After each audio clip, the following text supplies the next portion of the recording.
வருகிற அக்டோபர் மாதம் 9 மற்றும் 10 ஆகிய தேதிகளில் உலக புத்தொழில் மாநாடு கோயம்புத்தூரில் நடைபெற இருக்கிறது.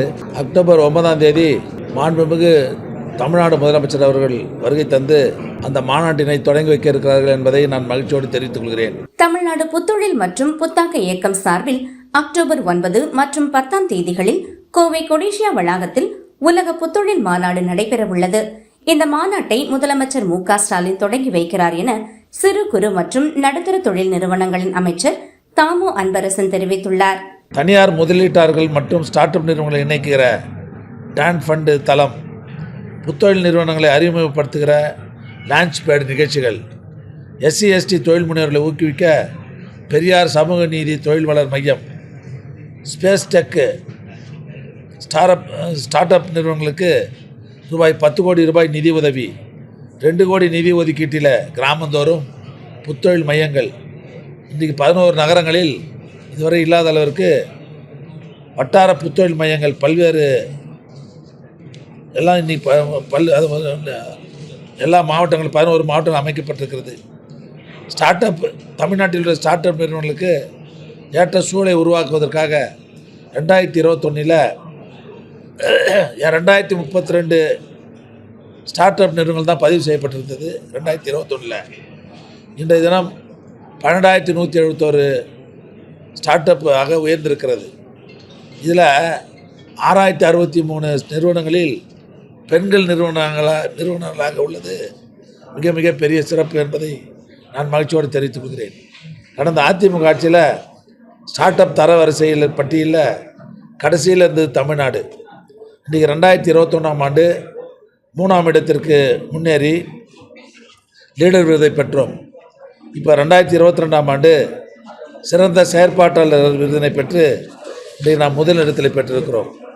மாண்பு முதல்வர் அவர்கள் உலகின் தலை சிறந்த புத்தொழில் சூழல் கொண்ட மாநிலமாக நம்முடைய தமிழ்நாடு திகழ வேண்டும் என்பதற்காக இன்றைக்கு இப்பேற்பட்ட பணிகளை இந்த துறையின் மூலமாக நான் செய்து கொண்டிருக்கிறோம். ஆக இதுவரையும் இந்தியாவில் வேறு எங்கேயுமே இல்லை. 9ஆம் தேதி 10ஆம் தேதி உலக ஸ்டார்ட் அப் மாநாடு நடைபெற இருக்கிறது. அது மற்ற மாநிலங்கள் வியக்கக்கூடிய அளவிற்கு அது நிச்சயமாக அமையும் என்பதை நான் தெரிவித்துக் கொள்கிறேன். அதுக்கு நாங்கள் 250 கோடி ரூபா ஒரு வருஷத்துக்கு MSMEக்காக நாங்கள் பணம் கட்டிகிட்டு இருக்கோம். MSME கட்ட வேண்டிய பணத்தை அந்த இது குறைச்சி அவங்களுக்கு சிரமத்தை போகணும்னு சொல்லி ஒரு வருஷத்துக்கு 250 கோடி ரூபாயை MSME துறையிலேருந்து நான் கட்டிகிட்டு இருக்கிறோம். அது MSME துறை நிறுவனங்களுக்கு தெரியும். இல்லை சீனியாரிட்டி இந்த அண்ணல் அம்பேத்கர் ஸ்கீமில் மட்டும் நிறைய அப்ளிகேஷன் வந்தனால சீனியாரிட்டி படி கொடுக்குறோம். நாங்கள் மற்றெல்லாம் ஈஸியாக கொடுத்துட்டுருக்கோம். போன 10 வருஷத்தில் இந்த MSME துறையில் வெறும் 52,000 பேருக்கு தான் தொழில் முனைவர் உருவாக்குனாங்க. நாங்கள் 4 வருஷத்தில் 66,000 பேர் உருவாக்கியிருக்கோம். வேகமாக போயிட்டுருக்குது. இப்போ போன வாரம் கூட 4 நாளைக்கு முன்னே கூட இந்த பேங்கர்ஸில் பேங்க்கில் கொஞ்சம் பணம் வர்றதுக்கு கொஞ்சம் கஷ்டமாக இருந்தது. இதை கூட நம்முடைய முதலமைச்சருடைய வழிகாட்டுதல் படி ஒரு 4 நாளைக்கு முன்னே சென்னையில் எல்லா பேங்க்கு அதிகாரிகளை கூப்பிட்டு வச்சு பேசி இந்த கடன்லாம் உடனுக்குடன் நேரத்தோடு வழங்கணும்னு சொல்லி அறிவுறுத்திருக்கிறோம். அவங்களும் அதை செய்து தருவோன்னு சொல்லி உறுதி எடுத்துட்டு நாங்கள் 4 நாளைக்கு முன்னே கூட ஒரு ஆய்வு கூட்டம் போட்டோம். எங்கெங்கே பெண்டிங் இருக்குது, ஏன் நீங்கள் வேகப்படுத்தலைன்னு சொல்லி பண்ணிட்டுருக்குறோம். நீங்கள் வேகமாக பண்ணிட்டுருக்குறோம். எங்கன்னா கம்ப்ளைண்ட் வந்தால் சொல்லுங்கள், அதை நாங்கள் சரி பண்ணிவிடுவோம். சரியான முறையில் வரல. நேற்று தான் அறிவிச்சிருக்கோம், நேற்று தான் அறிவிச்சிருக்கோம். ஆமாம், அது இன்னும் சரியான பண்ணல. ஒரு 4-5 நாள் ஆகும் ஸ்டடி பண்ணுறதுக்கு. எதிர்கட்சிக்காரர் அப்படி தான் சொல்லுவாங்க. இல்லை எங்களுக்கே நாங்கள் ஸ்டடி பண்ணல. நாங்கள் இப்போ தான் நேற்று தான் வாட்ஸ்அப்லாம் பார்த்தோம், செய்தி பார்த்தோம். இன்னொரு 2 நாள் ஆகும் எங்களை ஸ்டடி பண்ணுறதுக்கு. இல்லை நம்ம நிதியமைச்சர் மத்தியில் நடக்கிற அந்த கூட்டங்களை தொடர்ந்து கலந்துக்கிறாரு. எங்ககிட்ட வர்ற கோரிக்கைகள்லாம் கூட நாங்கள் நிதியமைச்சர் சொல்லி இந்த MSMEயில் இந்த பிரச்சனை இருக்குது சொல்லி இதை பேசி சரி பண்ணுங்கன்னு நாங்களும் சொல்கிறோம். அவங்களும் பேசுகிறாங்க.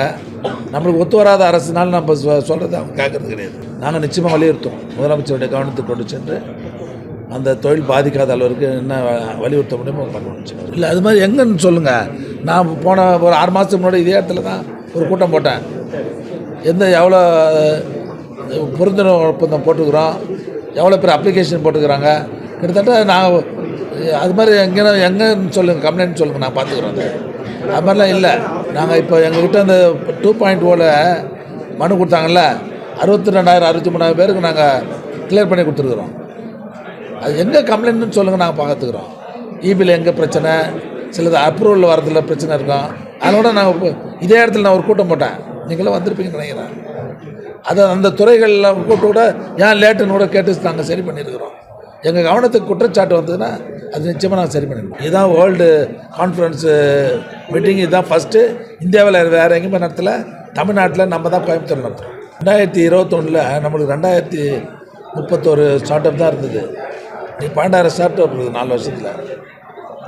நம்ம ஃபஸ்ட்டில் இருக்கிறோம், இந்தியாவிலே ஃபஸ்ட்டில் இருக்கிறோம். நம்ம வருகிற அக்டோபர் மாதம் 9 மற்றும் 10 ஆகிய தேதிகளில் உலக புத்தொழில் மாநாடு கோயம்புத்தூரில் நடைபெற இருக்கிறது. அக்டோபர் 9ஆம் தேதி மாண்புமிகு தமிழ்நாடு முதலமைச்சர் அவர்கள் வருகை தந்து அந்த மாநாட்டினை தொடங்கி வைக்க இருக்கிறார்கள் என்பதை நான் மகிழ்ச்சியோடு தெரிவித்துக் கொள்கிறேன். இந்த மாநாட்டிற்கான லோகோவையும் இணையதளத்தையும் மாண்புமிகு துணை முதலமைச்சர் அவர்கள் கடந்த ஏப்ரல் மாதம் தலைமைச் செயலகத்திலே அதை தொடங்கி வைத்தார்கள்.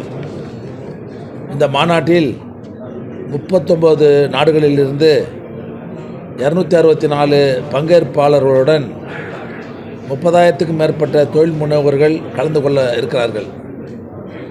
இந்திய அளவில் முன்னணியில் உள்ள ஸ்டார்ட் அப் நிறுவனங்களும் ஒன்றிய அரசின் 10 துறைகளும் 10 மாநிலங்களின் அரசு துறைகள் மற்றும் ஸ்டார்ட் அப் நிறுவனங்களும் தமிழ்நாட்டில் ஸ்டார்ட் அப் நிறுவனங்களுடன் இணைந்து பணியாற்றும் 15 துறைகளும் பங்கேற்க உள்ளார்கள். இந்த மாநாட்டில் 750க்கும் மேற்பட்ட கண்காட்சி அரங்குகள் அமைக்கப்பட உள்ளது.